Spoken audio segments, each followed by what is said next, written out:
Hai adik-adik, kembali lagi dengan Kak Rina di Online Class 101. Kali ini kita akan belajar IPA untuk kelas 5, tema 2, subtema 1, cara tubuh mengolah udara bersih. Nah, pembelajaran kali ini kita akan belajar sistem pernafasan pada manusia di halaman 13 sampai dengan 15. Untuk melihat video lainnya, adik-adik bisa klik kolom deskripsi ya, nanti akan muncul seperti ini. Di scroll aja ke bawah, dicari kelasnya kelas berapa, lalu tema-tema berapa. Nanti ada biru-birunya seperti ini, diklik itu adalah linknya. Atau bisa juga di kanan atas, di sini adik-adik klik, nanti akan muncul juga playlist dan juga video rekomendasi lainnya. Kita mulai ya adik-adik ya. Nah, ini ada Lani, kata Lani, semua makhluk hidup bernafas, kita juga bernafas. Nah, sistem pernafasan pada manusia. Manusia bernafas untuk memasukkan udara ke dalam tubuh adik-adik. Ya, seperti adik-adik coba tarik nafas. Jadi, udara masuk ke dalam tubuh. Nah, udara yang kita hirup adalah oksigen. Ya, oksigen dibutuhkan untuk mendapatkan energi dari makanan. Energi itu menggerakkan semua proses kehidupan yang sangat penting pada tubuh. Nah, organ pernafasan manusia terdiri atas hidung, faring, laring, trakea, bronkus, bronkiolus, dan paru-paru. Nah, kita akan bahas satu persatu ya. Yang pertama ada hidung. Nah, jadi udara masuk melalui lubang hidung ya ke dalam rongga hidung. Nanti di dalam rongga hidung ya punya adik-adik juga ada terdapat rambut-rambut pendek dan tebal untuk menyaring dan menangkap kotoran yang masuk bersama udara. Nah, selain disaring, udara yang masuk dilembabkan oleh selaput hidung. Lalu yang kedua adalah faring. Nah, faring merupakan persimpangan antara saluran pernafasan pada bagian depan dan saluran pencernaan pada bagian belakang. Kemudian untuk laring, ini adalah atau disebut juga tekak atau jakun ya di leher nih. Ini terdapat di belakang faring. Ya, laring terdiri atas 9 susunan tulang rawan berbentuk kotak. Ya, kemudian trakea. Nah, trakea ini batang tenggorokan.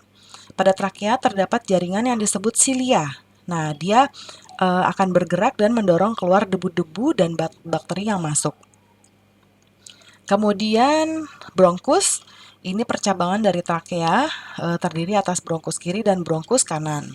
Lalu ada bronkiolus. Ini merupakan percabangan dari bronkus dan terakhir ada alveolus. Dia terdapat di dalam paru-paru yang merupakan tempat terjadinya pertukaran oksigen dan karbon dioksida. Nah, alveolus ini dikelilingi kapiler-kapiler darah. Ya, dia berbentuk seperti buah anggur. Nah, ini dia lokasi-lokasinya. Ya, yang A ini hidung. Ya, ini hidung. Lalu yang B ini faring ada di sini nih, faring. Lalu laring ada di sini. Lalu yang D ini trakea ada di sini. Baru kemudian yang E ini bronkus. Ya, yang F ini paru-paru, ini ya ada dua kanan kiri.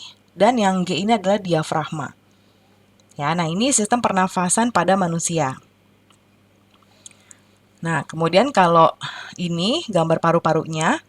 Jadi yang ini adalah paru-paru kiri kanan ya kalau dilihat dari kita kiri, tapi kalau dari orangnya ini yang difoto adalah sebelah kanannya.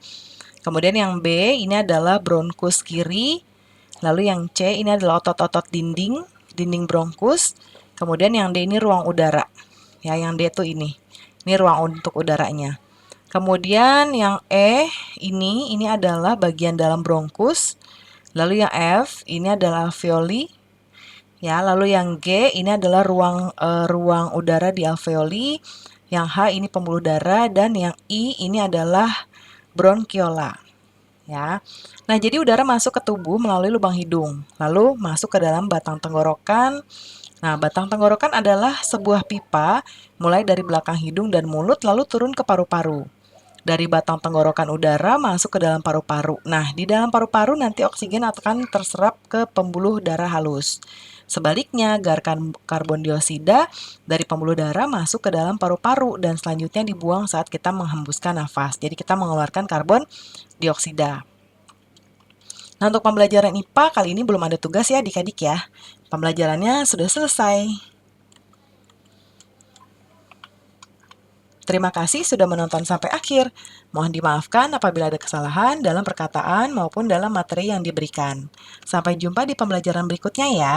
Dadah!